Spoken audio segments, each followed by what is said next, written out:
kita semua selalu sehat, penuh dengan semangat dalam hidup ini. Mari saya cuma mau mengajak kita semua untuk sebut 3 kali kalimat, utuslah rohmu ya Tuhan dan jadi baru seluruh muka bumi. Biar Roh Kudus hadir, menerangi pikiran, kata-kata, dan hidup kita saat ini. Biarlah kekuatan firman Tuhan, daya ilahinya menyentuh sanubari kita yang terdalam, membakar semangat hidup kita, membasahi jiwa kita yang kering dengan karunia-Nya. Utuslah rohmu ya Tuhan dan jadi baru seluruh muka bumi. Utuslah rohmu ya Tuhan dan jadi baru seluruh muka bumi. Utuslah rohmu ya Tuhan dan jadi baru seluruh muka bumi. Amin. Baik, teman-temanku yang terkasih, pernah enggak kali kita semua itu bertanya, Tuhan, tunjukkanlah jalanmu. Mana yang harus aku tempuh? Mana yang harus aku pilih? Mana yang harus aku jalani dalam kehidupan ini? Biar jalaninya tenang, biar nggak merasa bersalah, biar nggak merasa nanti menyesal di kemudian hari. Karena kita semua tahu pilihan Tuhan itu pasti yang terbaik. Tapi problemnya, sebelum kita sampai pada sebuah keputusan mengambil dan mengenali pilihan Tuhan, kita semua itu mengalami yang namanya kebingungan. Karena ternyata rencana Tuhan itu tidak tiba-tiba hitam putih, tidak cuma pilihan benar atau salah. Kan kalau benar atau salah pilihannya gampang, ya tinggal pilihin aja yang benar. Tapi seringkali dalam kehidupan kita itu tuh aneka warna, bukan cuma hitam putih. Ada begitu banyak pilihan-pilihan yang kadang-kadang pilihan itu ada untungnya, ada ruginya. Ada positif, ada negatifnya. Kadang-kadang pilihan yang satu kita anggap, oh itu sudah yang the best-nya, tapi ternyata ujung-ujungnya nggak sesuai sama pilihan Tuhan, sama kehendak Tuhan. Jadi kita merasa, waduh gimana ya? Ternyata susah. Sebagai sharing singkat dari saya, jujur, saya sekarang sudah 15 tahun jadi imam. Di tahun keberapa saya betul-betul yakin bahwa ini jalan panggilan saya. Ternyata itu enggak. Waktu saya terima jubah di tahun 94, ketika saya nyanyi, ke depan altar aku melangkah. Itu tuh enggak kayak gitu. Enggak langsung, ya Tuhan, inilah jalanmu, 100% aku yakin. Belum. Masih jauh dari 100%.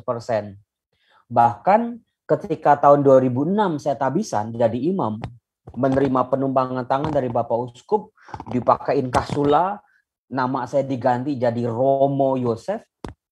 Apakah saat itu saya sudah yakin bahwa ini jalan panggilan Tuhan? Jujur, waktu tabisan 15 Agustus 2006, saya belum 100% inilah jalan Tuhan. Nah, loh. Boleh tanya semua Romo, di awal tabisan nggak ada yang yakin 100%. Nah, baru setelah saya melewati lika-liku kehidupan saya, satu persatu jalan-jalan Tuhan terbuka, rencana-rencana Tuhan menjadi ya dan amin dalam kehidupan saya, baru itu sekitar di tahun ke-12 kayaknya. Berarti belum lama. Saat itu saya meyakini, ya Tuhan, aku yakin Engkau merencanakan bagiku jalan panggilan imamat, I will do my best. Udah, di tahun ke-12 jadi imam itu saya udah gak mikir nikah apa enggak ya. Ntar kalau ketemu cewek yang kebetulan saya suka, tipenya saya banget, nanti saya tergoda apa enggak ya. Itu udah gak kepikir lagi. Tapi sebelum 12 tahun itu, masih ragu-ragu, masih waduh nanti saya takut kalau ketemu yang cocok. Itu yang bahaya. Semua imam tuh takutnya begitu. Bukan ketemu yang cakep gitu, enggak. Tapi ketemu yang cocok. Karena itu yang bisa berbahaya. Enggak, yang cocok tuh enggak selalu yang cakep gitu ya, enggak. Yang cocok tuh yang enak diajak ngomong, yang nyambung. Kayak orang pacaran aja lah pada umumnya. Yang enak diajak tektok, bukan TikTok ya. Tektok lah ngomongnya dan juga satu atmosfer lah. Nah, setelah di tahun 12, saya udahlah, saya nggak perlu takut lagi, saya nggak perlu ragu lagi. Ya inilah jalan panggilan Tuhan yang sudah Tuhan sediakan buat saya. Nah, pada sore hari ini saya mau memperkenalkan kepada kita semua tentang satu tokoh Alkitab yang hidupnya luar biasa, gila-gilaan banget coy. Kita sudah sering kali dengar namanya Abraham. Wah, dia disuruh pergi, dia nikah sama Sarah, dia nggak punya anak sekian lama, lalu juga udah punya anak, dia dikasih pencobaan dari Tuhan. Oke, Abraham hidupnya berat. Kita dengar juga Musa. Musa itu ya hidupnya juga berat. Disuruh mimpin bangsa Israel yang keras kepala, kepala batu itu melewati padang gurun 40 tahun. Isinya berantem semua itu isinya di padang gurun.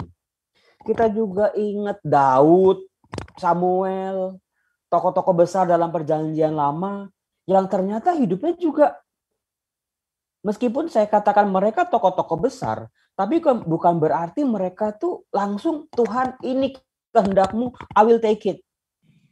No regret. Enggak tuh ternyata. Sementara dalam perjanjian baru, kita kenal yang namanya tokoh yang besar namanya Maria. Meskipun Maria pernah berbicara, fiat voluntas tua, terjadilah padaku menurut kehendakmu. Tapi bukan berarti hidup Maria prosesnya itu sudah selesai. Dia harus jungkir balik sampai nanti di puncak Golgota, baru selesai itu. Kemudian juga kita bisa kenal misalnya Petrus, Paulus, tokoh-tokoh dalam perjanjian baru yang hidupnya juga harus pada akhirnya menemukan. Sebelum mereka menemukan, mereka harus mencari dulu kehendak Tuhan yang seperti apa. Kita nggak bakal nemu kehendak Tuhan kalau kita nggak cari dulu, ya nggak? Yang namanya kehendak Tuhan kan nggak langsung tiba-tiba turun gitu ya, kayak kita ketimpa cicak. Terus udah, kita harus cari dulu, kayak harta terpendam itu. Carinya juga butuh proses, butuh waktu, butuh usaha. Nah, saya mungkin pernah cerita tentang Ayub. Wah, Ayub apalagi itu. Dalam penderitaannya, orang baik, dalam kesetiaannya. Nah, pada sore hari ini, saya mau membahas satu tokoh kitab suci yang sangat jarang dibahas. Karena apa? Karena saudara-saudara kita yang Protestan tidak mengenal tokoh ini. Maka kalau teman-teman cari di YouTube, saudara-saudara kita Protestan, puarta-puarta mereka, gembala-gembala mereka, nggak pernah bahas tokoh ini. Karena hanya dikenali oleh orang-orang Katolik seharusnya. Tokoh ini ada di kitab Deuterokanonika. Namanya Tobit. Tokoh Tobit ini, dia dahsyat luar biasa. Saya ketika baca aja, wah ini tokoh ini nih layak jadi panutan. Bukan sebuah kebetulan, sepanjang minggu ini nih, dari Senin kemarin, Senin, Selasa, Rabu, Kamis, Jumat, Sabtu, besok, kalau teman-teman ikut misa harian, itu bacaan pertamanya dari kitab Tobit. Dan kisahnya gila-gilaan luar biasa. Nah, kebetulan tadi saya cek, wah ini mayoritas audiens hari ini, Kombes ini, anak-anak muda. Kebetulan cocok banget. Satu, nanti kalau kalian mau nikah ya, ketika kalian nanti cari jodoh ya, ketika kalian nanti malam pertama, sorry to say, contohlah Tobit. Bacalah kitab Tobit. Nanti saya bongkar. Tobit ini yang bisa saya katakan secara singkat, orang baik, sangat baik, bahkan paling baik. Dia orang beriman, imannya sangat kuat, dia sangat loyal, dia sangat berpegang pada ajaran agamanya. Tidak pernah sekalipun dia melanggar, bayangin coba. Tapi hidupnya nggak gampang. Apakah teman-teman tahu, Tobit ini sampai mau bunuh diri. Saking dia itu nggak tahu, Tuhan, kok jalanmu seperti ini? Kalau orang jahat, hidupnya susah di kemudian hari, oke lah, wah ini hukuman dari Tuhan memang. Tapi Tobit kagak. Tobit udah baik, udah saleh, dia memperjuangkan kebaikan, dia bantu orang sebisanya hidup dia. Tapi hidupnya ternyata nggak gampang untuk dilalui. Sampai dia berdoa sama Tuhan, Tuhan lebih baik aku mati aja deh Tuhan. Bayangin coba, siapa yang dalam hidupnya pernah mengalami kesulitan, kebuntuan, kesulitan yang problem yang nggak udah-udah, sampai Tuhan mati aja kali Tuhan. Pernah nggak kayak gitu? Belajar dari Tobit. Nah, mari. Kalau teman-teman punya kitab suci, silakan dibuka kitab sucinya. Kalau bisa kitab suci yang kayak gini nih. Lihat kitab suci saya ini udah umurnya udah puluhan tahun. Solatip udah nggak mempan, ini udah pakai lakban. Ini udah lakban ke-5 kayaknya. Udah nggak mempan lah pokoknya. Silakan teman-teman buka Tobit bab 1 ayat 1. Sebagai trik kalau kita mau baca kitab suci, beberapa kitab itu sangat penting bab 1 ayat 1-nya. Artinya gini, ayat-ayat awal sebuah kitab dalam perjanjian lama itu biasanya sangat penting untuk pembaca kitab suci memahami. Ini kitab mau ngomong apa sih? Ini kitab isinya apa sih? Ini kitab konteksnya apa sih? Nah itu dia. Kita lihat. Kitab kisah Tobit bin Tobiel bin Ananiel bin Abduel bin Gabael bin Rafael bin Raguel dari keturunan Asiel dari suku Naftali. Teman-teman, kalau kalian baca dalam kitab suci ada bin artinya itu anak ya. Jadi Tobit anaknya si Aniel, Aniel anaknya Aduel, Aduel anaknya Gabael, Gabael anaknya Rafael terus. Nah, triknya, kalau seorang tokoh kitab suci sampai disebut bapaknya, engkongnya, buyutnya, sampai kakek moyangnya, fix dia orang penting. Fix dia orang berpengaruh. Fix dia dari keluarga terhormat dan terpandang. Itu. Oh, langsung kita, oh Tobit ini bukan orang sembarangan. Dia dari keluarga terpandang. Sampai bapaknya, engkongnya, buyutnya disebutin. Nah, disebut di sini di ayat 2, di zaman Salmaneser, raja orang-orang Asyur. Oh, disebut Asyur, Salmaneser. Kok namanya asing ya? Oh, ternyata di Salmaneser ini bukan orang Israel, tapi dia orang Asyur. Asyurnya ada di mana, Romo? Asyur ada di sebelah utara. Ketika tahun 721 sebelum Yesus lahir, Salmaneser ini berkuasa menjajah seluruh daerah Timur Tengah, termasuk orang-orang Israel. Oh, berarti konteksnya penjajahan. Mau dia dari keluarga terpandang, mau dia dari keluarga terhormat, tetapi konteksnya adalah penjajahan.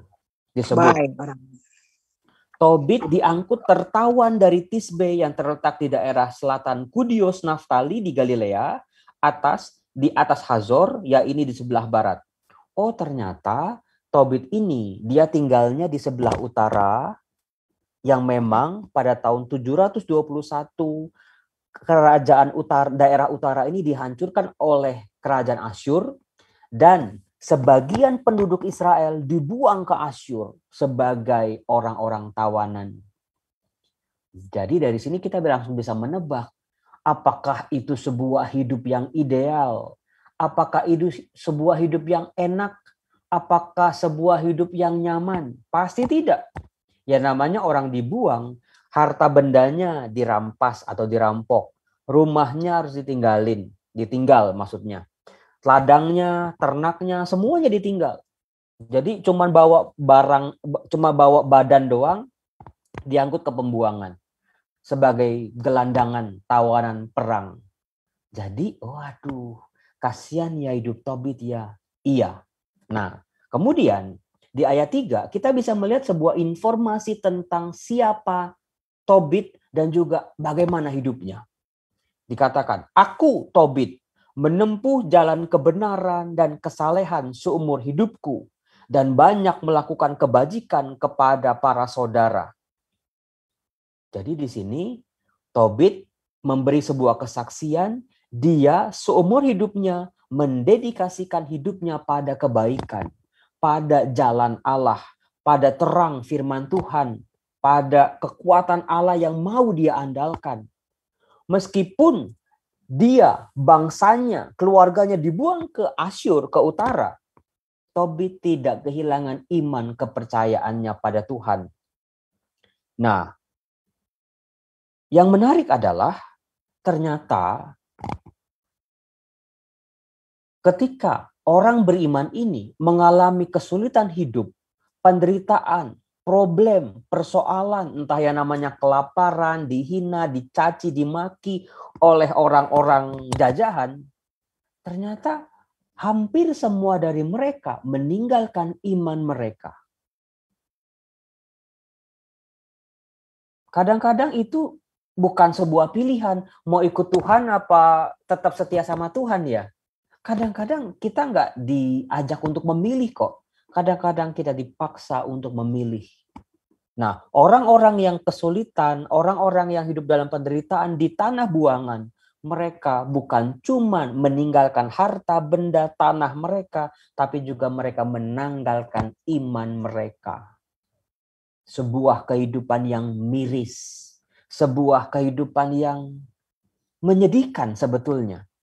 Nah, dari ayat 6 kita bisa melihat pada hari-hari raya seringkali hanya aku seorang diri saja yang pergi ke Yerusalem.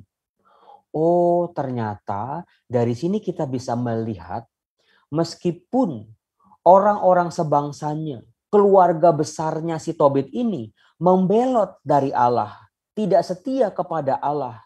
Ternyata Tobit tetap setia sama Allah. Dan itu dia lakukan sejak sebelum dibuang sampai nanti dia dibuang ke Babel, dibuang ke Asyur. Dia tidak pernah sekalipun meninggalkan imannya kepada Allah. Ternyata si Tobit ini itu bukan cuma orang baik saja. Di ayat 7 kita lihat. Semuanya kuberikan kepada para imam keturunan Harun untuk mezbah. Bagian 1/10 dari gandum, anggur, minyak, buah zaitun, buah delima, dan hasil bumi lainnya kuberikan kepada kaum Lewi yang menyelenggarakan kebaktian di Yerusalem. Tidak berhenti sampai di situ. Selama 6 tahun aku pun memungut bagian 1/10 dari yang kedua. Dan setiap tahun aku pergi membiayakannya di Yerusalem. Adapun bagian 1/10 yang ketiga, kuberikan kepada para yatim piatu dan para janda, kaum perantau di tengah-tengah orang Israel. Jadi ternyata si Tobit ini bukan cuma orang beriman yang saleh, yang mau mendedikasikan hidupnya buat Tuhan, tapi dia juga adalah gambaran orang yang mau setia pada sesamanya. Anak yatim piatu, para perantau, para janda, dia menyisihkan penghasilannya untuk mereka ini. Jadi soal kebaikan, soal kesalehan, soal option for the poor, Tobit tidak perlu diragukan lagi. Jadi yang ada di kepala kita ini orang baik, sangat baik, peduli pada orang. Orang yang beriman pada Allah. Seolah-olah Tobit ini tidak ada cacatnya. Nah, kemudian kita lihat lagi di ayat 8. Di ayat mana dia? Ayat 8 betul. Sebab waktu berpulang, ayahku meninggalkan aku sebagai yatim piatu. Ternyata dari kecil dia seorang yatim piatu. Yang namanya anak yatim piatu di Israel itu ya gelandangan. Ya itu ya apa ya? Ya nggak ada yang rawat, nggak ada yang jaga, nggak ada yang ngelindungin. Hidupnya menggelandang aja lah. Tapi kita lihat, ternyata si anak yatim piatu yang namanya Tobit ini, ketika dia dewasa, meskipun masa lalunya berat, pahit, tidak menyenangkan, bukan berarti dia tidak bisa menjadi orang baik. That is that we have to learn. Kerap kali kita tuh membuat excuse dalam hidup kita. Keluarga gue kan begini, keluarga gue kan begitu. Maka lo harus maklumin dong kalau gue nih kena narkoba. Maklumin dong kalau gue nih begini begitu. Keluarga gue begini misalnya ya. Kalau bahasa anak mudanya. Sering kali masa lalu kita yang gelap menjadikan excuse buat kita untuk ya tidak baik saat ini. Tapi kita bisa lihat dalam diri Tobit. Dari kecil dia sudah yatim piatu. Tapi bukan berarti dia nggak punya pilihan dalam hidup. Dia tetap punya pilihan. Dia memilih untuk menjadi pribadi yang beriman. Dia memilih menjadi pribadi yang baik. Dia memilih menjadi pribadi yang mau care sama orang-orang sebangsanya. Itu buat saya sebuah poin yang sangat luar biasa. Di mana kita tuh harus, iya ya Romo ya. Bukan berarti keluarga saya yang broken home menjadi pemakluman kalau saya ini nakal misalnya. Bukan berarti gara-gara sosok ayah saya yang begini dan begitu, saya sekarang pokoknya benci banget misalnya. Tentang hidup kita, itu ada di tangan kita. Jangan sampai ditentukan oleh orang lain termasuk masa lalu dan keadaan kita. Itu yang paling penting. Nah, kemudian juga itu sebelum pembuangan. Nah, di ayat 10 dikatakan setelah dibuang, ketika orang-orang sebangsanya pada makan makanan najis yang dilarang oleh hukum Taurat, tetapi Tobit meskipun dia susah, ikut-ikutan susah, tapi dia berkata tidak terhadap makanan-makanan najis itu. Dia tetap mendedikasikan dirinya pada hukum-hukum Tuhan. Dikatakan di ayat 10 itu, semua saudaraku dan kaum sekeluarga makan makanan bangsa asing, tetapi aku mencegah diriku, jangan makan makanan itu, sebab dengan segenap hatiku aku ingat pada Tuhan. Nah, apakah teman-teman tahu, orang baik ini, orang saleh ini, pintu rezekinya gede banget, guys. Ternyata di Niniwe atau di Asyur, dia malah memperoleh kemurahan dari Raja Salmaneser. Jadi di sini kita bisa belajar, Tuhan akan selalu menjaga orang-orang baik. Tuhan akan selalu menjaga, menjamin kehidupan setiap orang yang mau berkenan padanya. Terbukti Tobit yang seperti itu, dengan kualitas hidup yang seperti itu, meskipun dia dibuang ke Asyur, dia memperoleh kemurahan. Dia memperoleh pekerjaan dari Raja Salmaneser, raja penjajah itu. Dikatakan dia itu dapat bagian tukang belanja. Jadi dia bisa pergi kemana-mana, belanja kemana-mana, dan juga ketika dia pergi berbelanja kemana-mana gitu, dia seringkali menemukan orang-orang Israel yang dibunuh oleh raja.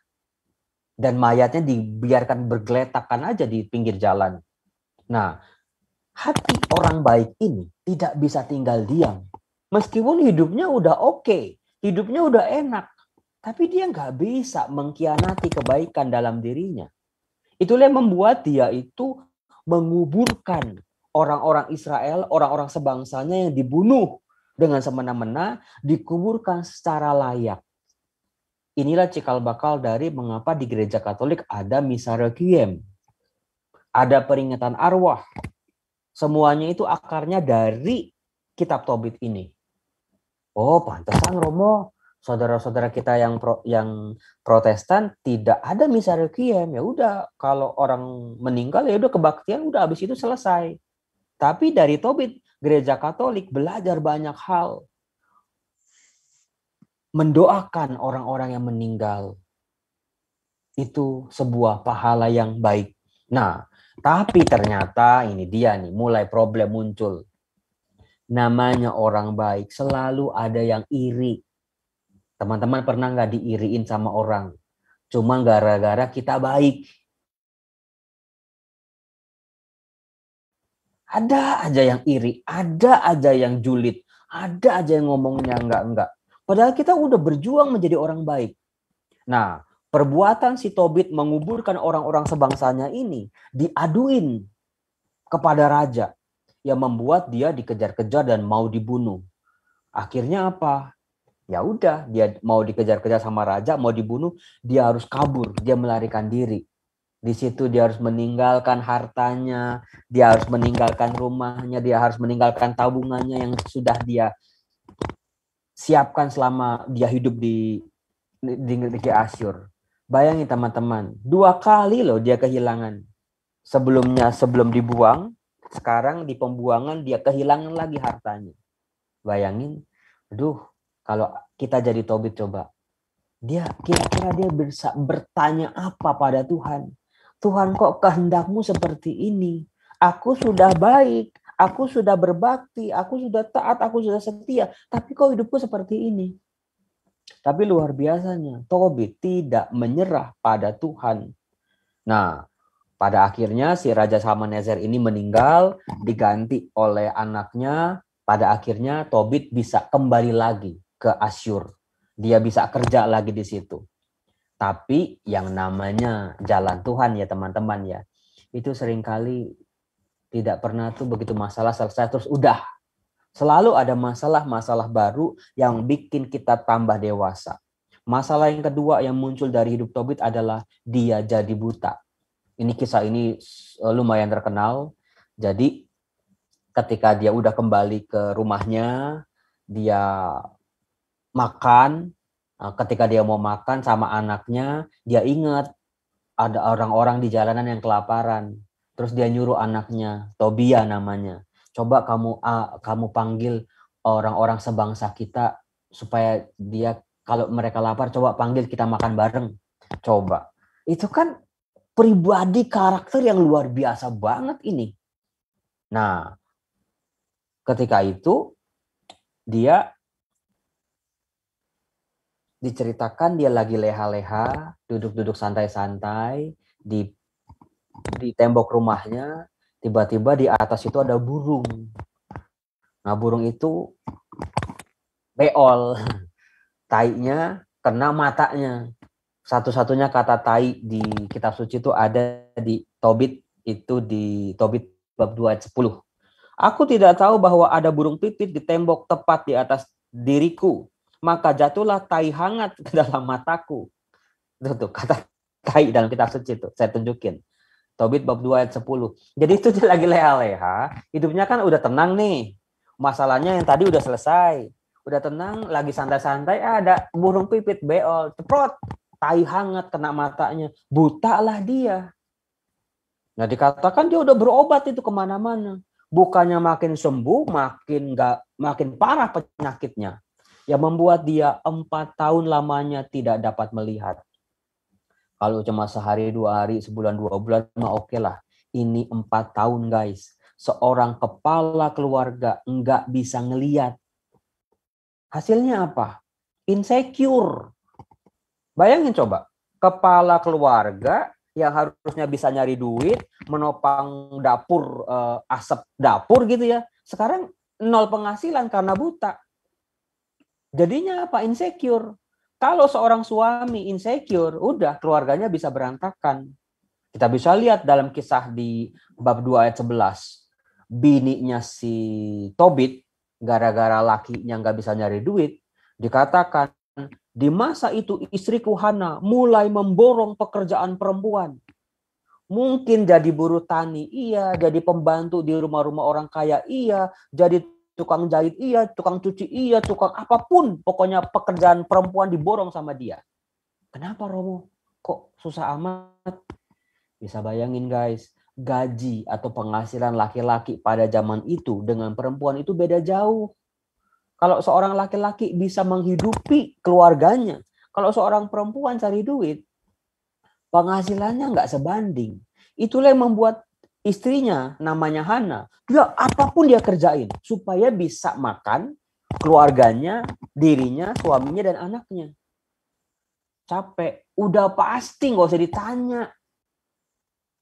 Nah, pada suatu ketika nih, si Hana ini, dia udah kerja capek-capek, dia menyelesaikan sebuah jahitan, dia kasih ke kliennya seneng, dikasih bonus. Siapa sih yang nggak seneng dikasih bonus? Saya aja seneng kok.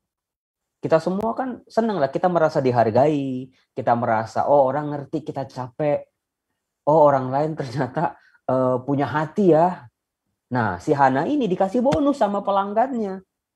Bonusnya apa? Seekor anak kambing. Percayalah guys, begitu si Hana ini dapat ekor anak kambing, dia tuh langsung bertanya-tanya, langsung aduh anak kambing lagi. Ini nyari gara-gara aja nih kliennya nih. Apa sebabnya? Karena anak kambing itu adalah upah seorang pelacur pada zaman itu. Buka di Kejadian bab 38 ketika Tamar mau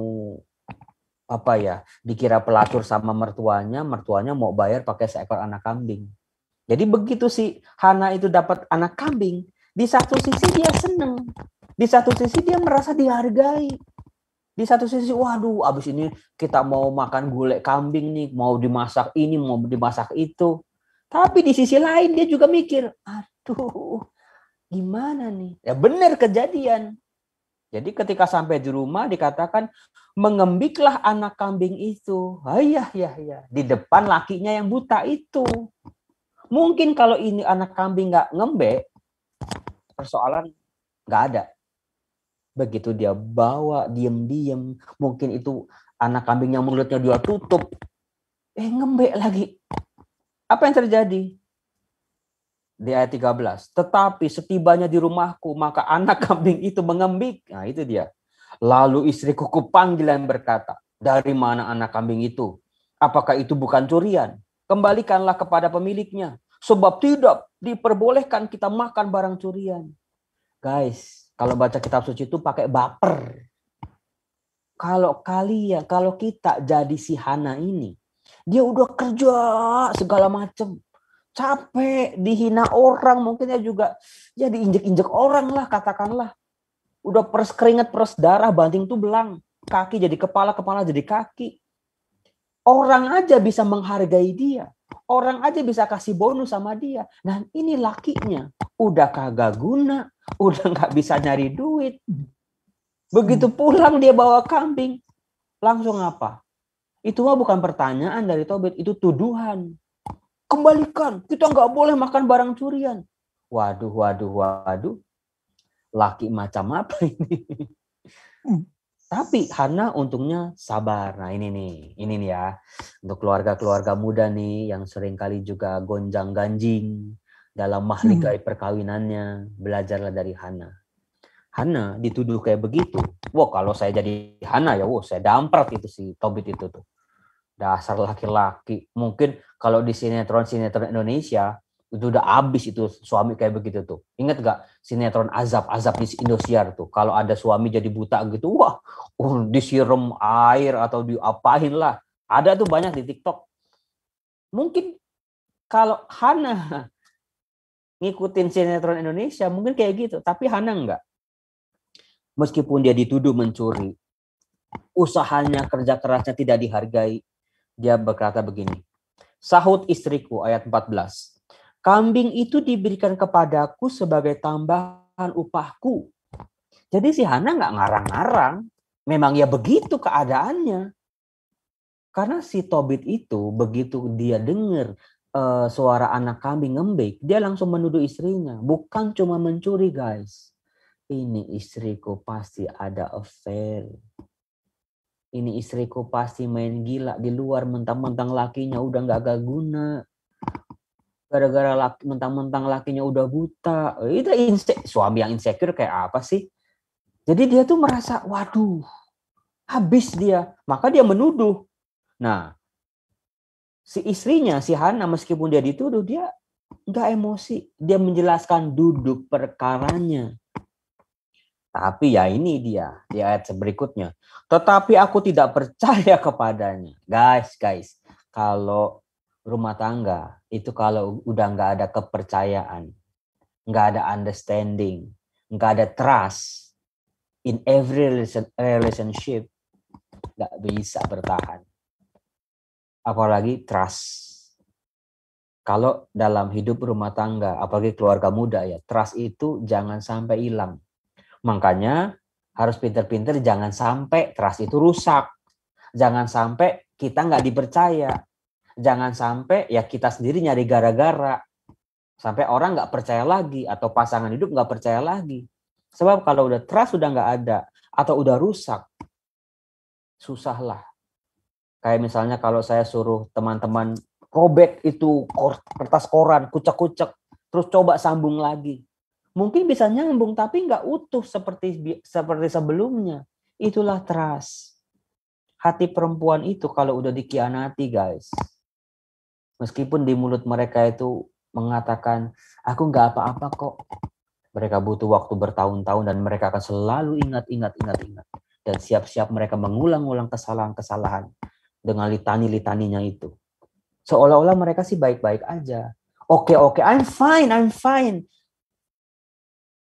It's done. Semua udah, tapi mereka nyimpen sebetulnya. Maka hati-hati, pinter-pinterlah menjaga trust. Bukannya bersembunyi supaya trustnya seolah-olah ada. Enggak, tanggung jawab. Sebagai imam juga begitu, sebagai suami, sebagai istri, trust-nya harus bisa. Nah, si Tobit ini nggak percaya sama istrinya. Lalu tetap dia ngotot tuh, maka aku suruh kembalikan kepada pemiliknya. Karena perkara itu aku merah padam karena dia. Lihat, insecure kata kuncinya sih sebetulnya. Terus udah istrinya, tetapi istriku membantahnya katanya. Di mana gerangan kebajikanmu? Di mana amalmu itu? Betul, sudah ketahuan juga gunanya bagimu. Akhirnya marah juga tuh bini. Habis kagak dipercaya, gak dihargain. Seolah-olah istrinya si Tobit bilang gini nih, kamu kan dulu kan sering bantu orang. Kamu kan sering bantu orang susah. Kamu kan sering beramal. Sekarang kita tuh lagi jatuh. Dan orang tuh mau bantuin kita. Masa kamu nggak ngerti sih? Seolah-olah ibunya Tobit mau ngomong begitu. Nah, maka dikatakan ya sedihlah Tobit. Dikatakan di ayat bab 3 ayat 6 lah. Di situ dia udah mulai mau mati aja dah tuh. Kini berbuatlah kepadaku ya Tuhan. Dia dalam doanya dia berkata begitu. Sudilah mencabut nyawaku sehingga lenyaplah aku dari muka bumi ini dan kembali menjadi debu. Sebab mati lebih berguna bagiku daripada hidup, karena aku mesti mendengar nista dan fitnah dan sangat sedih rasa hatiku. Ya Tuhan, suruhlah supaya aku lepas dari susah ini. Biarlah aku lenyap menuju tempat abadi. Sebab lebih bergunalah mati saja daripada melihat banyak susah dalam hidupku ini. Bayangin guys, yang lagi teriak mau mati ini nih orang baik. Yang lagi teriak mau minta mati ini nih orang saleh. Orang yang sering bantu orang. Tapi hidupnya lagi nggak gampang. Hidupnya lagi nggak baik-baik aja untuk dihadapi. Di sini mudah-mudahan kita bisa belajar banyak hal dari Tobit. Oh ternyata ada ya tokoh dalam Alkitab yang seperti ini. Yang relate banget sama kita. Yang kadang-kadang kita juga juga nggak sanggup jalanin masalah-masalah dalam kehidupan kita. Kan namanya masalah itu datang tuh nggak sendiri. Sayangnya dia datang sama teman-temannya. Iya apa kagak? Keluarga ini dari roh pemecah yang terjadi pada saat. Nah, kemudian yang menarik guys, ini dia yang mau saya bongkar. Begitu si Tobit lagi berdoa sama Tuhan, dia pengen mati aja. Ternyata di tempat lain ada seorang perempuan yang juga berdoa pengen mati. Namanya Sarah. Dan bukan sebuah kebetulan mereka itu masih saudaraan. Jadi si Tobit ini omnya si Sarah lah, katakanlah kayak begitu. Karena bapaknya Sarah masih saudaraan sama Tobit. Nah Sarah ini, dia dinikahin sama seorang laki-laki. Ketika belum jugi-jagijuk, sorry bahasa saya jugi-jagijuk, belum enak-enak lah katakanlah, belum malam pengantin, lakinya mati. Nah dalam tradisi budaya Timur Tengah waktu itu, kalau seorang perempuan dinikahin, dia belum punya anak, dia harus nikah sama kakaknya atau saudaranya dari si suaminya. Ternyata ketika dinikahin sama saudara suaminya, belum enak-enak lagi, udah mati lagi. Terus begitu sampai 7 kali. Bisa dibayangin bebannya si Sarah ini. Bisa dibayangin betapa bencinya orang, keluarga si suaminya terhadap perempuan yang namanya Sarah ini. Dia mau dibunuh, dia dianggap, wah, dia itu sumber masalah, dia penyebab semua kematian suami-suaminya. Ya perempuan mana juga sih yang mau dinikahin sama laki-laki, ya semua suaminya meninggal. Sekali, 2 kali, ketika udah 7 kali mah itu udah gak lucu lagi. Sekali aja udah gak lucu, apalagi 7 kali. Jadi perempuan ini lagi-lagi insecure juga. Dia merasa, Tuhan kok hidup saya begini ya? Kenapa saya kok begini? Maka si Sarah ini doa juga tuh sama Tuhan tuh. Tapi sebelum dia berdoa, bayangin guys, di Tobit bab 3 ayat 10. Maka pada hari itu juga Sarah sangat sedih hati, lalu menangis terseduh-seduh.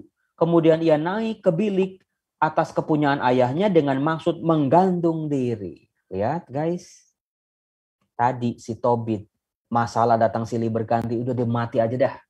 Si Sarah juga begitu. Dia mau gantung diri. Bukankah itu wajah dari kehidupan kita, wajah dari dunia kita, yang seringkali kalau masalah datang silih berganti kita nggak tahan, udah mati aja sekalian dah daripada begini. Tapi guys, ini belajarlah dari Sarah. Ketika godaan untuk mengakhiri hidup kita datang ke pikiran kita, pikiran jahat itu, waduh mati aja deh, mau gantung diri, mau terjun dari apartemen, mau nyilet pakai apalah. Senjata Sarah adalah dia eling. Dia ingat sama bapaknya. Waduh, kalau aku gantung diri, nanti bapak aku apakah nggak jadi beban buat hidupnya dia? Bapakku udah tua, tapi bisa mati juga bapakku. Maka si Sarah ini berdoa sama Tuhan. Ini guys, kekuatannya. Tadi Tobit berdoa, sekarang Sarah berdoa juga sama Tuhan. Dia minta petunjuk. Yang paling bagus di Tobit bab 3 ayat 16. Saya paling demen itu bacanya tuh.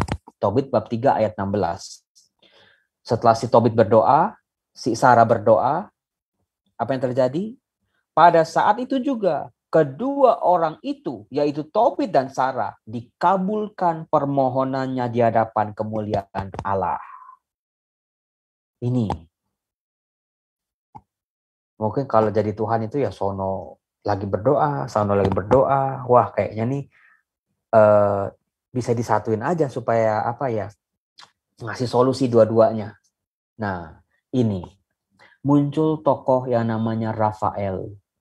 Jadi Allah mengutus malaikat Rafael ke mereka berdua. Kata Rafael dalam bahasa Ibrani, teman-teman pasti tahu. Rafael. L itu Allah. Rafa itu kalau teman-teman pernah dengar minyak urapan, tahu ya? Minyak urapan, nah itu rapa, urapan. Itu minyak penyembuhan, minyak untuk menyembuhkan. Maka Rafael dalam bahasa Ibrani artinya Allah yang menyembuhkan. Jadi Tuhan mengutus malaikatnya yang namanya Rafael untuk menyembuhkan luka-luka kehidupan mereka berdua yang hancur karena kehidupan mereka. Nah, dalam keadaan buta diceritakan di Tobit bab 4, itu si Tobit kan tadi kan dia bilang dia mau mati ya. Terus dia bilang, sebelum aku mati, aku tuh masih nyimpen duit, nitip duit kepada saudaraku. Kebetulan bapaknya si Sarah. Udah, dia ngutus si Tobia, anaknya, pergilah ke saudaraku ini, mintalah uang yang aku titipkan 20 tahun yang lalu. Itu daerahnya jauh di daerah Media. Nah, ketika si Tobia mau jalan, dia bingung, aku harus ada pendamping, aku harus ada teman. Nah, kebetulan tampaklah Rafael yang pada waktu itu tidak dilihat sebagai malaikat tapi dalam wujud manusia menemani Tobia ini untuk meminta uang titipan ayahnya kepada bapaknya si Sarah ini. Singkat cerita guys, akhirnya si Tobia ini sampai ke rumahnya si Sarah dan dia lihat Sarah itu cantik, dia jatuh cinta sama Sarah. Mungkin dia sebelumnya nggak tahu bahwa udah ada 7 laki-laki dinikahin sama Sarah mati semua. Tapi yang namanya udah cinta, Tobia percaya sama Tuhan. Ini dia yang terjadi. Dia ambil resiko itu. Dia ambil apapun resikonya. Dan benar, ketika bapaknya Sarah lihat, ada juga nih laki-laki bego mau sama anaknya. Dia nggak tahu nih dia bakal mati. Tapi bapaknya cerita juga akhirnya. Sebelum ini nih ada 7 laki-laki loh. Mati dinikahin sama dia. Kamu masih mau? Si Tobia, aku mau. Akhirnya bener. Sebelum malam pengantin apa yang terjadi? Udah disiapin kuburan buat si Tobia ini. Orang-orang, nih udah pasti jadi korban ke-8 nih. Udah disediapin tuh baca Tobit bab 8. Liang kubur disediakan untuk Tobia, bayangin coba. Itu pas masuk malam kamar pengantin tuh. Udah disiapin kuburan buat dia. Nah, pada akhirnya ini dia yang harus diteladani oleh para orang-orang muda, keluarga muda sebelum Ya nggak tahu ya. Kalau kalian kan dari TikTok itu atau dari teman-teman saudara kita yang Muslim, mereka itu ada doanya, ada aji-ajiannya kalau mereka sebelum berhubungan suami istri. Kalau teman-teman tanya, Romo, di Katolik ada nggak sih? Ada. Di Tobit bab 8. Romo nyusah-nyusahin aja nih. Masa kalau mau gituan doa dulu. Bisa hilang ntar. Buru ngantuk. Ya kan namanya juga jawab pertanyaan. Kalau kalian tanya sama saya, Romo ada nggak di Katolik doa sebelum melakukan hubungan suami istri? Baca Tobit bab 8. Nah, di situ dikatakan sebelum begitu-begitu si Tobia sama Sarah doa dulu. Doanya bagus banget. Kalian bisa pakai tuh di nanti kalau kalian cari bacaan pertama buat misa pernikahan kalian, Tobit bab 8. Bagus banget. Karena gini, di akhir yang paling saya suka itu di ayat 7. Bab 8 ayat 7. Bukan karena nafsu birahi sekarang ku ambil saudariku ini. Oh, itu kan dari kata-kata itu aja kan seorang istri kalau dengar suaminya ngomong begitu, oh dia itu memang mau menikahi saya bukan karena nafsu, bukan karena ada maunya begitu-begitu, tapi ya karena memang menghargai istri sebagai partnernya, sebagai pasangannya, sebagai temannya, sebagai soulmate-nya. Ini ada di sini. Melainkan dengan hati benar. Sudilah kiranya mengasihani aku ini dan dia, dan membuat kami menjadi tua bersama. Ini dia. Kata-kata ini tuh bagus banget. Kalau kalian doain gitu ya, sebagai suami istri. Ya nggak harus mau begitu-gituan. Doa dikala apapun, doa bareng-bareng juga bagus. Kalian berdoa berdua itu, Tuhan semoga kami bisa menjadi tua bersama dalam kesetiaan, dalam kebahagiaan, dalam cinta. Lalu dikatakan, serentak berkatalah mereka, amin, amin. Kemudian mereka tidur semalam-malaman. Dan luar biasanya Tuhan menyembuhkan Sarah ini. Sehingga si Tobia nggak jadi mati. Itu luar biasanya. Itulah rahasia kebahagiaan suami istri. Menjadi tua bersama istrinya ya, bersama suaminya, bukan sama yang lain. Menjadi tua bersama. Maka doanya juga sama suami atau sama istrinya, jangan sama yang orang lain, doanya kayak begini gitu. Itu triknya. Nah, kemudian setelah itu saudara-saudara dikatakan itu si Tobia sama Sarah pulang ke rumah bapaknya nih. Bapaknya kan masih buta. Nah, dalam perjalanan si malaikat Rafael memberikan sebuah petunjuk hati empedu ikan untuk menyembuhkan mata si Tobit tadi. Akhirnya begitu sampai di rumah ada sebuah kata-kata yang luar biasa yang buat saya itu indah. Itu bacaan pertama hari ini. Bacaan pertama hari ini. Sebentar, saya cariin.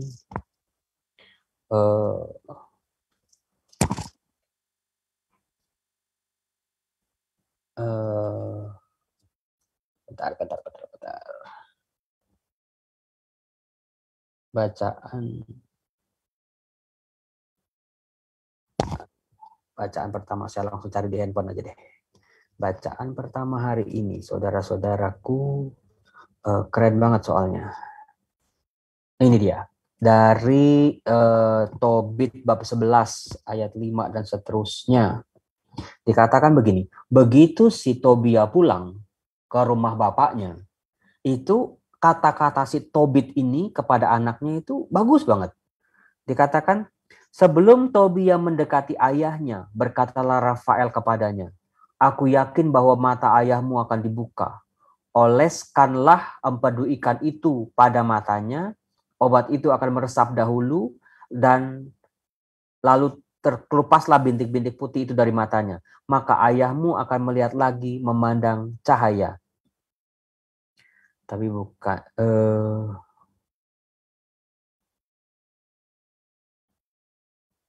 Oke. Bagi Tobit ayahnya ini, anaknya ini adalah cahaya hidupnya. Itu yang menurut saya, andai kata setiap ayah memandang anak-anaknya sebagai cahaya kehidupannya. Setiap ibu, setiap mami melihat anak-anaknya, you are the light of my life. You make my light bright, so bright. Artinya, bagi orang tua, anak adalah sumber kebahagiaannya. Teman-teman yang sudah punya anak pasti ngerti apa yang saya katakan. Ya mungkin sama suami udah bosen Romo, sama istri udah bosen, udah sekarang sama anak aja deh mainannya. Jangan. Yang namanya pernikahan itu cinta sama istri atau cinta sama suami itu nggak boleh berkurang sedikit pun. Meskipun sudah ada kehadiran anak-anak. Sebab kalau dibagi-bagi, kalau berkurang, lama-lama bisa berkurang terus sampai 0. Nanti lah jadi ilfil, jadi baal sama pasangannya. Meskipun ada anak 5, anak 2, anak 3, cinta sama pasangan jangan pernah berkurang. Belajarlah dari Tobit ini, Tobia dan Sarah dan Hana. Itu sebuah poin bagus banget. Saya bisa ngomong begini karena ya Romo nggak ngerasain aja. Ya sama, cinta saya sama Tuhan juga nggak pernah boleh berkurang gitu loh. Itu. Nah, pada akhirnya di bacaan besok nih, bacaan pertama besok, si Rafael ini memperkenalkan dirinya. Dialah malaikat yang diutus oleh Tuhan untuk mendampingi Tobia dan Sarah dan Tobit dalam melewati lika-liku kehidupan mereka yang berat untuk dijalani. Maka teman-temanku yang terkasih, sebagai penutup dari renungan saya ini, satu, kita bisa belajar.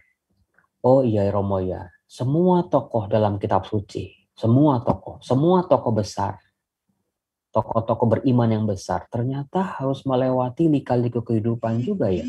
Sama seperti kita. Artinya masalah itu nggak pandang bulu, masalah itu nggak lihat-lihat orang, semua pernah punya masalah. Yang membedakan adalah apakah orang yang satu bisa melewati sebagai pemenang pada akhirnya atau dia kalah dan hancur oleh masalahnya. Pilihan ada di tangan kita. Lalu yang kedua, soal kesetiaan. Ketika orang baik, orang saleh, hidupnya berat, hidupnya menderita, jangan pernah menyerah, bahkan kehilangan kebaikan. Jangan. Saya percaya kok yang di sini ini semuanya orang baik. Tapi seringkali ya, kebaikan kita itu akan terdiskon 50% kalau kita dijahatin sama orang. Bener apa enggak? Langsung hilang 50% kalau kita dijahatin sama orang. Nah, ntar lama-lama habis. Kayak Joker aja. Orang jahat kan adalah orang baik yang tersakiti. Itu teorinya Joker. Sama. Maka meskipun kita udah baik, biarlah kebaikan itu terus ada. Jangan pernah hilang sedikit pun. Meskipun hidup mengecewakan, meskipun respon tanggapan orang lain itu menyakitkan kadang-kadang. Jangan pernah menyerah dalam menjadi orang baik dan orang saleh. Lalu yang ketiga, mencari Rafael dalam kehidupan kita. Tobit, Tobia, dan Sarah menemukan Rafael, seseorang pribadi yang diutus oleh Tuhan untuk membantu mereka. Saya percaya kok komunitas ini nih, andai kata masing-masing menjadi Rafael bagi yang lain, wah luar biasa. Jadi Rafael ya, bukan jadi Lucifer ya. Kadang-kadang kan kalau teman kita udah punya masalah, kita kipas-kipas, jadi racun. Itu yang keroknya. Jadilah Rafael, jangan jadi Lucifer, jangan jadi setan, jadilah Rafael. Andai kata si JJ jadi Rafael buat si Queen misalnya, hidup kan menjadi sangat indah. Bukannya malah jorokin ke jurang sekalian. Gitu. Andai kata juga suami menjadi Rafael bagi istrinya, istrinya menjadi Rafael bagi suaminya, anak menjadi Rafael bagi orang tuanya, orang tua menjadi Rafael bagi anak-anaknya. That's amazing, I think. I'm sure about that. Gitu. Nah, yang keempat, yang terakhir, ya bagaimana kita bisa menjadi Rafael, menjadi penyambung lidah Allah, membantu orang yang sedang dalam kesulitan. Jujur inilah yang menjadi perjuangan seorang Romo Yosef saat ini. Saya percaya saya diberi rahmat oleh Tuhan, rahmat yang luar biasa, dengan ya kemampuan-kemampuan, dengan rezeki, dengan berkat-berkat. Dan kebetulan saya jadi imam ya. Berkat bagi seorang imam itu nggak boleh ditampung buat dirinya sendiri. Jadi setiap berkat yang datang kepada saya harus lempar lagi kepada orang lain. Dan believe it or not, setiap saya lempar sama orang lain, selalu Tuhan ngasih lagi gitu loh. Nggak berhenti-berhenti. Sampai saya capek, Tuhan capek ini saya bagi-bagiin rahmat kepada orang lain. Tapi that's life. Saya tidak akan pernah menyerah untuk berjuang kebaikan. Dan apakah teman-teman tahu namanya netizen ya di Indonesia ya, itu kan katanya netizen paling julid sedunia. Saya nggak pernah nyinggung-nyinggung orang lain dalam YouTube saya. Saya nggak pernah jelek-jelekin orang. Saya nggak pernah tuh kasih dislike itu. Satu kali pun saya nggak pernah kasih dislike. Meskipun mungkin ada sebuah ajaran atau sebuah konten yang menurut saya nggak banget. Tapi saya nggak pernah. Tapi ya namanya orang. Saya udah melakukan kebaikan. Udah berbuat baik. Tapi ada aja yang julid. Dan seringkali itu dari antar kita sendiri. Itu yang pahit sebetulnya. Yang nge-dislike itu ya orang-orang Katolik juga. Entah apapun motifnya. Yang ngomongin pamer lah, yang ngomongin segala macem lah. Kadang-kadang saya capek. Saya udah capek ngajar, saya udah capek bikin konten, saya capek udah rapat-rapat, terus udah berjuang berbuat baik, menjadi Romo yang baik gitu. Tapi ada aja yang ngomong jelek. Kadang-kadang tuh secara manusiawi, apa udahan aja ya. Tapi Tobit ini mengajarkan kepada saya, never give up to be kind people. Orang hebat banyak, orang pinter banyak, tapi orang baik, dunia kekurangan orang baik. Nah, I need it. I need you all. I need all of you. Berjuang sama-sama saya, berjuang sama-sama seluruh kebaikan di dunia ini. Amin. Tuhan Yesus memberkati. Saya kembalikan kepada Kui. Amin. Semoga kita semua menjadi Rafael bagi satu sama lain ya. Amin. Oke, Bapak Ibu teman-teman, sekarang kita sudah masuk ke sesi Q&A. Jadi kalau ada yang mau bertanya seputar tema yang tadi di-sharingkan sama Romo Yosef, boleh langsung chat atau kalau mau unmute mic-nya juga boleh. Tapi sebelum masuk Q&A, Romo, kalau boleh aku mau tanya nih. Selama 12 tahun itu, ini nge-lag ya kita ya? Hah? Nge-lag. Halo, nge-freeze. Oh, ngomongnya. Apa kita? Kita nge-freeze atau Romo yang nge-freeze? Kamu yang Oh, kayaknya jalan. Aku yang nge-freeze ya? Sorry ya, sekali lagi kalau nge-freeze ya. Romo Yosef kalau boleh tanya, nih tadi kan katanya 12 tahun menjalankan panggilan imamat sampai akhirnya benar-benar yakin tuh kalau ini jalan yang benar-benar Romo mau tempuh. Selama 12 tahun itu akhirnya pernah ketemu yang cocok nggak, Romo? Ini pertanyaan out of the box, out of context. Belum. Karena saya 12 tahun saya belajar kuliah. Ya mungkin selama kuliah itu saya nggak ya pikiran saya kan cuman belajar ya, bagaimana bisa lulus tepat waktu di negara orang juga. Enggak sih, belum. Nah, trik-trik aku nanya kayak begini. Rahasia dari seorang Romo adalah gini. Saya tuh punya aku nanya kayak begini ya karena kepo. Saya punya teman Romo. Saya nggak perlu nyebutin orangnya dan Queen juga nggak perlu kepo siapa dia.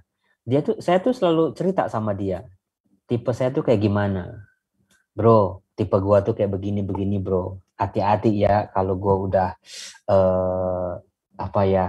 kenalan sama yang begini-begini nih, ingetin gitu. Saya selalu cerita sama dia. Dan ketika kita lagi jalan di mobil berdua, misalnya di mall, so ada yang tipe yang saya ceritain ke dia dan dia tahu.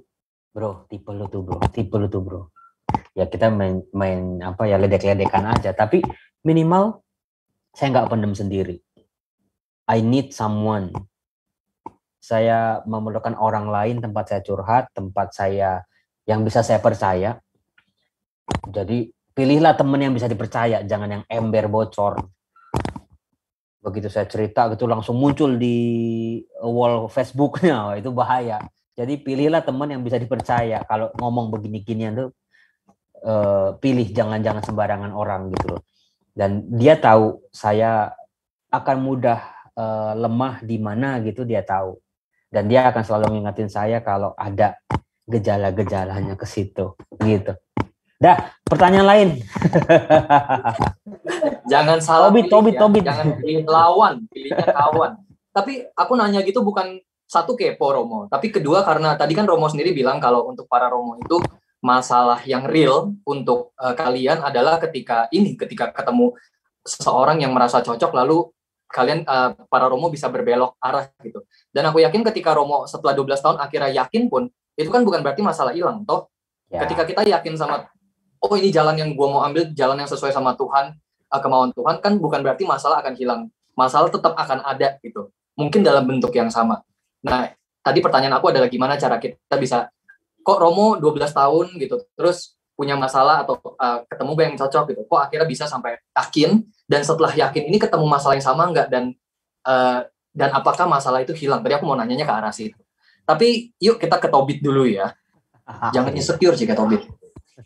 Ya, oke, aku akan bacain pertanyaan pertama yang udah masuk. Romo, mengapa Sarah dipengaruhi atau dikuasai oleh setan Asmodeus, di mana semua laki-laki yang bersama Sarah dibunuhnya?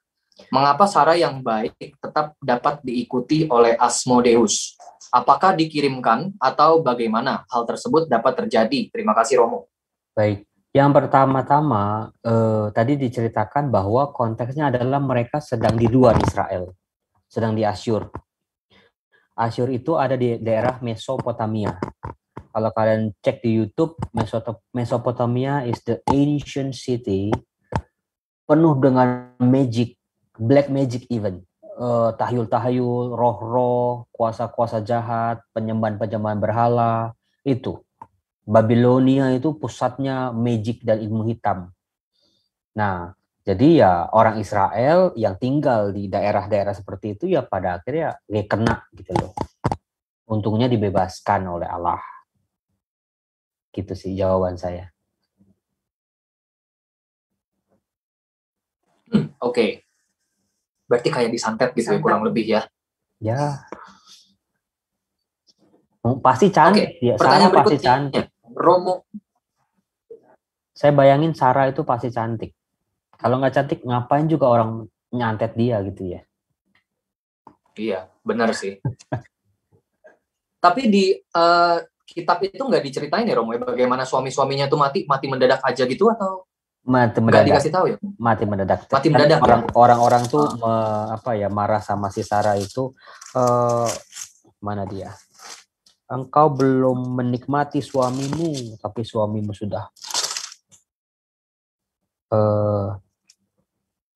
Di Tobit bab 3 ayat 8.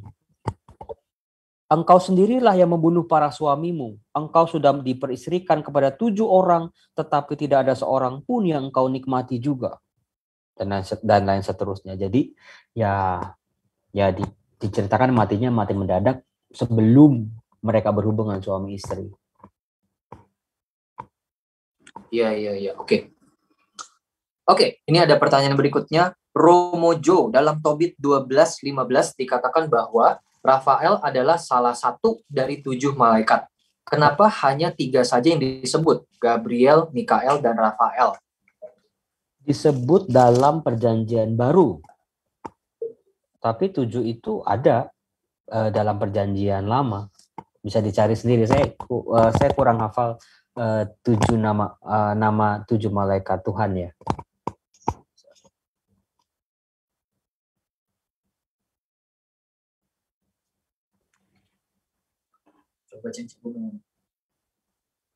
Ini ada nih, ada.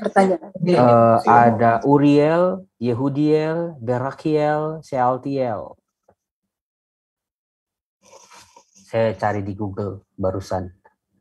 Mikael, Rafael, Gabriel, Uriel, Yehudiel, Barakiel, Sealtiel. Bisa dicek sendiri.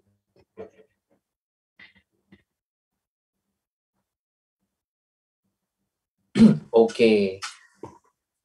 Nih ada pertanyaan yang sepertinya ini banyak nih relate sama kita-kita, khususnya mungkin anak muda yang lagi mencari jati diri gitu ya, kayak lagi nyari jalan hidupnya mau ke arah mana. Romo, bagaimana mencari kehendak Allah supaya yakin dan semakin yakin bahwa itu kehendak Allah? Pertanyaannya segitu doang, tapi mungkin aku sembari lanjutin dikit ya Mo ya. Soalnya kalau kita ngomong soal panggilan hidup kita, kayak gimana cara kita bisa benar-benar ngebedain antara yang kita mau lakuin dan apa yang Tuhan inginkan dari kita. Soalnya kadang nih kalau kita ngomong apa yang lu mau lakuin? Oh, gue mau ngelakuin A, dan A itu berdasarkan passion kita dan kita yakin nih bahwa passion kita ini juga bisa jadi berkat buat orang lain, gak cuma buat diri kita doang. We can do good things dari apa yang kita mau lakuin dari passion kita nih yang kita kerjakan. Tapi seringkali banyak cerita ketika kita jalanin passion kita, oh mentok. Terus kita kayak dipertemukan sama opportunity yang lain, pekerjaan mungkin dalam bidang lain, karir dalam industri yang lain. Terus kita jadi suka mikir, oh apa Tuhan maunya tuh gue di sini ya, bukan di jalan yang gue pilih. Nah, ini tuh aku yakin mungkin khususnya sekali lagi untuk anak muda sering ketemu kondisi seperti ini.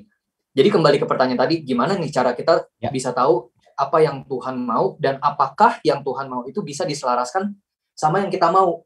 Atau kalau misalkan ternyata yang Tuhan mau itu nggak selaras sama yang kita mau, apa kita berarti harus ngalah dan ngikutin jalan Tuhan, walaupun mungkin sebenarnya kita nggak suka atau itu nggak sesuai sama passion kita misalnya.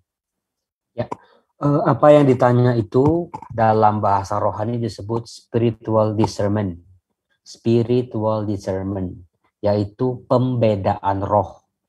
Ketika kita dalam sebuah kebimbangan, jadi hati kita bimbang, ragu, pikiran kita ragu, triknya adalah jangan pernah ambil keputusan.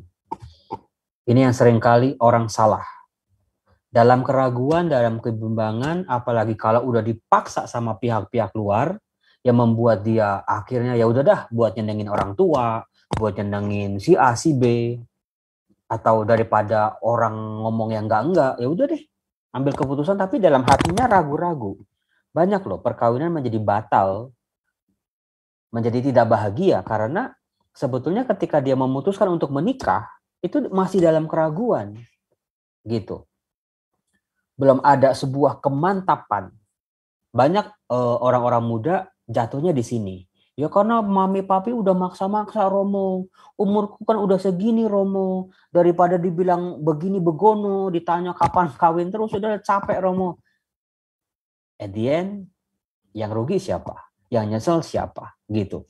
Tapi bukan berarti kepastian itu sudah 100% gitu ya. Kayak tadi saya kan baru 100% aja sudah setelah 12 tahun jadi imam. Nah, maka triknya adalah lihat buah-buahnya. Buah-buah. Kalau kamu mencoba melakukan hal itu, kita merasakan apa? Apakah ada sebuah penyesalan, sebuah rasa bersalah, sebuah ketidakbahagiaan, unhappy, itu bisa petunjuk, oh ini kayaknya salah Romo. Meskipun, wah dapat duitnya banyak, rezekinya seolah-olah ngalir. Misalnya kayak orang korupsi lah misalnya. Meskipun duitnya banyak, menumpuk-numpuk, tapi ada sebuah perasaan, ini nggak betul. Ini nggak adil. Ini salah. Apalagi kalau dengar KPK atau mau diaudit, wah langsung tuk. Itu sebuah petunjuk you did a wrong thing. Tapi kalau kalian lihat buah-buahnya ada kedamaian, sukacita, rasa syukur, meskipun mungkin ya hidup gaji ya segitu-segitu aja dibandingin sama tetangga yang udah teman-teman yang udah korupsi bisa beli Alphard 2, kita yang hidup jujur, Kijang aja masih nyicil, Ayla aja masih nyicil. But I'm happy with my life, Father, misalnya. I'm happy. That's mine. Inilah hasil kerja kerasku, inilah hasil kejujuranku, meskipun ya hidup sederhana.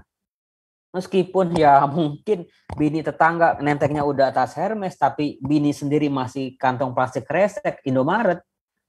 I'm happy with that. Bukan happy yang pura-pura ya, tapi hati yang di dalam tuh Aku nggak takut mau dicek, mau diaudit, mau KPK datang ke rumah. Aku jujur kok, gitu loh. Mau polisi datang, mau interogasi, I did the right thing. Gitu. Jadi itu sebuah petunjuk, meskipun mungkin ketika ambil, kok susah ya Romo ya, kok kayaknya nggak ada hasilnya, tapi ada sebuah kedamaian, ada happiness di dalam kita. You are in the right track, gitu. Nah, kuncinya adalah konsistensi sih sebetulnya dari hidup saya tuh konsistensi, guys. Orang besar, orang sukses, orang kaya, orang hebat, penyanyi atau binaragawan atau atlet atau siapapun lah, itu kan mereka kan tadinya kan mereka juga nobody kok. Atlet misalnya atlet bulu tangkis yang semesanya kenceng banget, mereka pernah ada di posisi mereka itu nggak bisa mukul sama sekali kok. Di balik tokoh-tokoh hebat mereka juga pernah melakukan kegagalan, kesalahan kok. Tapi kuncinya adalah konsistensi. Ini yang anak muda sekarang ini bikin gregetan. Kerja, masuk perusahaan, baru 2 tahun, dijulitin, pindah kerja lagi. Ya kalau begitu kapan mau melihat hasilnya? Konsistensi. Even hard. Meskipun susah, konsisten. Pada intinya tuh semua orang dicek itu konsistensinya dalam hidup. Bukan kuat-kuatan, bukan berapa jadi juara berapa, bukan hebatnya berapa, enggak. Dia konsisten enggak dalam hidup.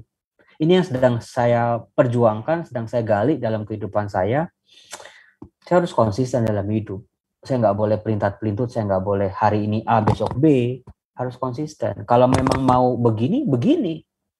Take it with all the risk. Gitu, guys. Terima kasih. Sangat jelas. Harus konsisten dan gigih ya, Mo ya. Perseverance ya. Yes. Jangan mental lemper. Permana dulu. Ada lemper yang enak juga soalnya. Iya, bener juga ya. Jadi ngomong harus lengkap ya, jangan mental lemper, mana gitu. Oke, aku lanjut ke pertanyaan berikutnya. Ini kayaknya masih, yang ini? Enggak. Sebentar ya. Ini, tapi kuncinya tadi ya, berarti aku ulang sedikit. Mungkin kalau kita bimbang antara jalan pilihannya, ini benar nggak nih sesuai jalan pilihan Tuhan ya? Buah-buahnya kita merasakan damai sukacita. Mungkin itu jalan yang betul. Tapi kita harus doa untuk minta spiritual discernment ya, Romo ya. Jadi kita bisa membedakan ya. Nah, ini pertanyaan yang berikutnya, aku mungkin coba cek ya. Soal spiritual discernment, ini proses panjang ya, bukan aku masuk ruangan terus spiritual discernment, nyanyi haleluya terus dapat petunjuk. No. Kalian kapan terakhir retret? Retret 1 hari aja. Nikmati waktumu bersama Tuhan. Make your time. Ini penting nih. Kita tuh seringkali tuh nggak adil sama diri kita loh. Kita kongko-kongko, kita jujuk-jujuk, nongkrong di kafe. Pada akhirnya pulang itu nggak ketemu. Spiritual discernment butuh keheningan, butuh me time, butuh tempat yang dimana kita rileks, kita bisa berdoa, kita bisa ngobrol sama Tuhan, kita bisa mau nangis kayak, mau tawa kayak, mau bersyukur kayak. Kan sekarang kan kalian kan tahu namanya hidden gems ya, kafe-kafe disebut hidden gems. Ada nggak hidden gem rohani kalian? Di mana hidden gems-nya rohani? Kalau aku di Romo, di gereja Peak misalnya, di tempat jalan salibnya ketika Yesus jatuh ketiga kalinya. Kayaknya kalau di situ saya sendiri nangis, mau ngapain juga enak misalnya. Kalau saya di depan sakramen Maha Kudus, Romo. Kalau saya di gereja ini, Romo, karena dulu pernah ketemu sama calon saya tuh di situ misalnya. Temukan, guys. Ada banyak hidden gems rohani di hidup kita itu. Pilih di mana. Di mana tempat kalian tuh bisa nangis kayak, mau jungkir balik kayak, mau ngeraung-ngeraung kayak, mau nyanyi haleluya kayak, bebas. Di situ dirimu seutuhnya, seadanya, tanpa topeng-topeng itu lepas semuanya. ngobrol sama Tuhan. Di situ tanya sama Tuhan, Tuhan, tunjukkanlah jalan. Dan ada satu elemen yang paling penting juga adalah surrender. Ini kata kuncinya, surrender, berserah pada akhirnya. Kadang-kadang kita merasa nggak mampu, kadang-kadang kita merasa nggak mungkin Tuhan saya bisa mengambil keputusan itu. Saya jadi imam, nggak mungkin anak bodoh kayak saya bisa jadi imam, impossible. Tapi ketika kita surrender, Tuhan, surrender itu bukan nyerah ya, surrender itu Tuhan, aku serahkan. I will do my best, you will do the rest. Jadi ada sebuah kolaborasi antara Tuhan sama kita. Kita memanfaatkan semua potensi dalam diri kita, Tuhan juga akan membuka semua jalan. Pada akhirnya kolaborasi itulah yang disebut dengan sebuah kepenuhan hidup. Gitu. Surrender, jangan lupa. Bukan mauku, but your will, not mine. Ingat nggak kisah Yesus ketika di Taman Getsemani? Tuhan, kalau mungkin cawan ini berlalu daripadaku, Tuhan. Ya. Tapi biarlah kehendakmu yang terjadi, bukan kehendakku. Baca itu tuh. Kalau kita dalam kesulitan untuk memilih, ketika jalan Tuhan itu terlalu berat buat kita, baca kisah Taman Getsemani. Itu sangat membantu. Gitu, Queen. Thank you.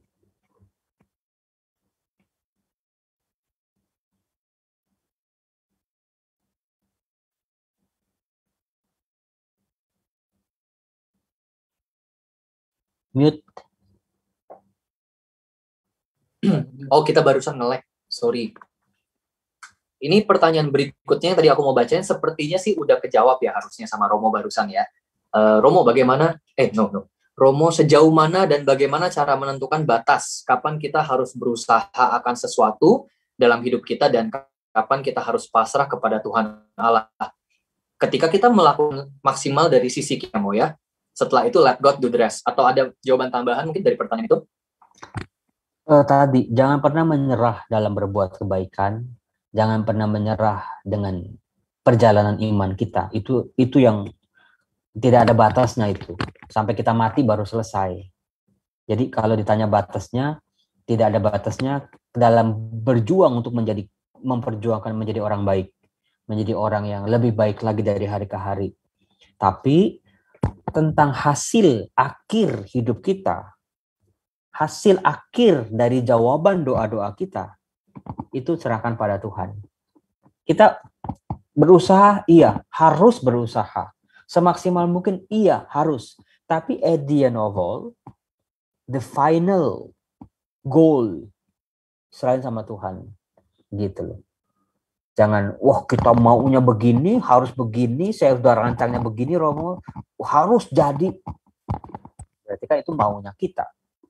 Misalnya orang sekolah kedokteran lah, pasti kan belajarnya gila-gilaan. Romo, saya udah dari semester 1, 2, 3, 4, 5, 8, saya udah merancang jadi dokter, pokoknya saya harus jadi dokter. Yang terpenting adalah berjuang dulu di semester 1, 2, 3, 4, 5, 7, 8, berjuang sebaik-baiknya. At the end of all, mau jadi dokter mau enggak, terserah Tuhan. Jadi itu analoginya seperti itu. Do the best dulu. Hasil akhir, serahin sama Tuhan. Itu yang saya perjuangkan sampai 12 tahun. Saya sekarang udah 15 tahun jadi imam. Tuhan, tiap hari saya cuma mau berjuang jadi imam yang baik. Tiap hari. Kalau bisa tiap hari jadi lebih baik. Tapi ntar ke depan mau gimana, mau mati muda, mau mati tua, terserah Tuhan. Karena itu yang menjadi pergulatan saya 12 tahun itu, Queen. Saya udah pernah sharing di pengajaran saya di sebelumnya ya. Saya dirundung penyakit demi penyakit dalam keluarga saya, kematian-kematian dalam keluarga saya, kanker. Itu membuat saya, Tuhan kok begini amat hidup saya ya. Saya udah berjuang mati-matian, tapi kalau mati endingnya kanker di usia 40, ya ngapain juga? Apa hasilnya perjuangan saya? Nah, di imamat ke-12 itulah saya menemukan sebuah jawaban. Jadi di saat itu saya udah nggak bertanya-tanya lagi. Terserah Tuhan mau gimana. Gitu. Makasih. Oke. Jadi emang kita harus konsisten terus ya, Mo ya. Sekalipun kita misalnya lagi dalam usaha nih untuk menjadi umat Katolik yang baik, terus mengikuti ajaran Tuhan, mengikuti kehendak Tuhan, kadang kan ada waktunya kita semangat ya. Berapi-api, apalagi kalau habis ikut sharing atau ikut apapun, retret atau apa. Tapi kan ada waktunya juga kita kering gitu. Nah, itu tetap kita harus mempertahankan konsistensi kita berarti ya, bukan tergantung mood kita gitu kan. Ya. Jangan lagi seneng doang kita baru berkoar-koar gitu. Tapi ketika kita merasa kering terus kita slow down. Kita harus tetap konsisten gitu ya, Mo ya. Banyak orang salah arah ketika dia seneng, semangat, dia baca firman Tuhan gitu ya. Ya kayak tanaman lagi subur-suburnya dikasih pupuk. Ya memang pupuknya bermanfaat. Tapi ketika kering, malas gitu kan. Malas berkomunitas, malas gabung sama sel, malas berdoa. Justru itu, pas keringnya malah nggak dikasih air. Pas lagi heboh-hebohnya, lagi subur-suburnya, malah disirimin air. Ketika kering-keringnya malah kagak diseremin. Ya itu kan salahnya. Justru ketika kering kita butuh tuh siremin, kasih air, cari air yang bisa menyuburkan gitu. Yap. Seringkali kebalik ya, Mo ya, soalnya lagi kering-keringnya malah ngilang ya. Betul. Malah nggak diserem lagi kering-keringnya. Malah nyerah di situ. Justru di situ butuh. Habis pertanyaannya? Ada di sini. Coba ya, aku cek lagi pertanyaannya. Masih ada atau enggak nih? Kayak lagi ujian nih. Satu dua pertanyaan terakhir ya, Mo ya. Aku bacain satu dari sini, sama aku juga punya satu pertanyaan lagi nih. Sebentar ya, aku lihat di chat dulu, masih ada pertanyaan nggak, Cik? Tadi ada istilah konsolasi, desolasi saya baca. Bedanya apa sih, Romo? Konsolasi dan desolasi itu bahasa rohani. Konsolasi itu sebuah keadaan di mana tuh kita tuh merasa dekat sama Tuhan, bahagia, merasa hidupnya penuh berkat, penuh syukur. Itu konsolasi. Lagi deket-deketnya sama Tuhan, lagi basah-basahnya. Nah, lawannya adalah desolasi. Kita merasa kering, kita merasa jauh dari Tuhan, kita merasa hidup kita nggak berguna, kita merasa seluruh perjuangan kita sia-sia, nggak ada hasilnya. Itu konsolasi dan desolasi. Itu penting buat diingat juga. Thank you. Oke, Mo, ini pertanyaan aku nih. Mungkin sembari setelah ini kita lihat lagi ya, di chat masih ada pertanyaan. Kalau enggak mungkin, soalnya udah jam berapa? Udah jam 9 juga nih. Pertanyaan aku gini, Mo. Kita kan tadi kan ngobrolin soal Tobit ya, hidupnya yang dia udah berbuat baik, terus masih kena masalah juga gitu. Bahkan masalahnya berat yang sampai bikin dia mau bunuh diri. Bahkan sampai kan di ayatnya aja tulisannya, Tuhan, sungguh aku telah disiksa oleh Tuhan. Tobit ngomong gitu, disiksa oleh Tuhan. Berarti kan ya berat banget lah pasti yang dia hadapi.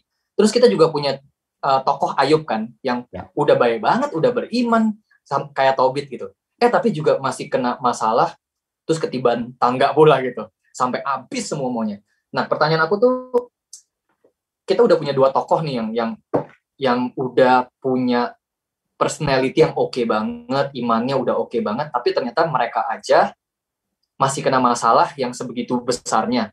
Apakah kalau emang kita mau ngikutin jalan Tuhan, pasti ketemu masalah seperti Tobit dan Ayub ketemu masalah mereka? Apakah kita juga akan ada di titik itu kalau kita mau ngikut jalan Tuhan? Atau adakah tokoh lain yang ngikutin jalan Tuhan tapi nggak melalui apa yang Tobit sama Ayub lakukan?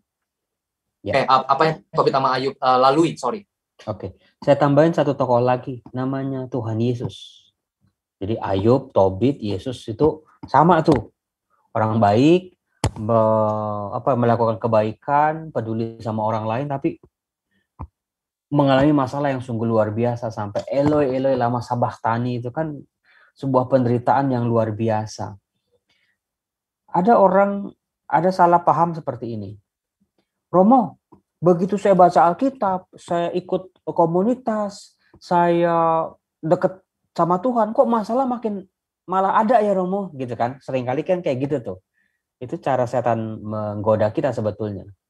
Yang bisa saya katakan adalah percayalah, kalau kita nggak doa, kalau kita nggak berkomunitas, kalau kita nggak dekat sama Tuhan, masalah itu tetap ada. Masalah itu tetap datang. Bedanya, kalau kita lagi nggak dekat sama Tuhan, lagi enggak mencoba mencari firman Tuhan, ada masalah, kita enggak punya kekuatan dalam hidup. Tapi Tuhan itu sudah ngatur tuh. Sebelum masalah datang, udah disiapin kekuatan-kekuatan, bagaimana jaganya, bagaimana melindunginya, bagaimana melewati masalah itu. Tapi orang seringkali terbalik. Lu gara-gara saya ikut komunitas nih, gara-gara saya mau dekat sama Tuhan nih, dicobain nih, masalah datang silih berganti. Enggak. Percayalah, masalah akan pasti datang kok. Kita mau ke gereja, mau enggak ke gereja, kita mau baca firman Tuhan atau enggak, masalah tetap datang. Bedanya, untungnya, kalau kita lagi mau dekat sama Tuhan, memperbaiki kehidupan rohani kita punya senjata, kita punya kekuatan, kita nggak berjuang seorang diri mengatasi masalah itu. Mungkin kalau orang lain udah bunuh diri kali, udah gila kali, udah masuk rumah sakit jiwa. Untung aku dekat sama Tuhan, aku punya sebuah jalan keluar, aku masih punya sebuah pengharapan bahwa semua akan aku lalui dengan luar biasa. Ya Romo Yosef sih ngomongnya gampang. Waktu saya jalanin nangis-nangis ya sama juga. Ketika papa saya meninggal, kakak-kakak saya meninggal di usia muda. Ketika saya juga berjuang dengan penyakit saya, sama. Nangis kejer. Tuhan gak adil lah, Tuhan gak sayang sama saya lah. Tapi waktu itu saya gak nyerah. Meskipun mau menyerah, tapi saya gak nyerah. Beda ya. Mau menyerah, tapi saya nggak menyerah. Akhirnya ya Tuhan buka semua, Tuhan dia menjadikan saya seperti sekarang ini. Gitu. Terima kasih. Oke, sangat terjawab jelas, Rom. Thank you so much untuk jawaban sharingnya. Masih ada pertanyaan? Apa ujian Romo sudah selesai? Karena seminggu ini saya tuh uji mahasiswa ya. Saya bisa nanya-nanya soalnya. Malam ini saya ditanyain. Ya bukan Queen, supaya Romonya tuh nggak trauma kesini Queen. Nggak trauma. Jadi mau lagi nanti. Jadi mau lagi. Habis ini kita langsung booking schedule-nya Romo Yosef lagi ya untuk Romonya susah sekali. Kombas BN berikut. Besok saya akan mengadakan seminar besar. Itu di belakang saya ini tiga Romo YouTuber. Sama Romo Bayu. Romo Bayu Ruseno sama Romo Deso. Kita ini mereka teman-teman saya. Saya ajak untuk kolaborasi. Dalam waktu 2 jam itu 1.000 peserta. Akan ada di YouTube. Jadi teman-teman kalau mau ikut nanti bisa lihat di YouTube-nya. Live atau bagaimana, Romo? Kenapa? Jam berapa? Live? Itu jam setengah 6 jam sore. Berapa? Setengah 6 sore. 5.30 ya? Di channelnya Romo berarti? Belum tahu. Belum tahu karena kalau yang di Zoom kita buka 1.000 itu udah full, udah nggak bisa terima baru lagi. Nah kalau berarti akan kita lempar ke YouTube, tapi YouTube-nya yang mana masih lagi digodok. Oh oke. Berarti untuk teman-teman yang butuh info nanti adanya di YouTube channel mana, bisa lihat infonya di mana, Romo? Nanti saya tunggu panitia juga karena ini bukan saya yang ada. Oke. Mungkin buat teman-teman nih yang mau ngelihat sharing atau mau dengerin sharing dari Romo Yosef dengan tema-tema lainnya, jangan lupa bisa cek di YouTube channelnya Romo Yosef ya, yaitu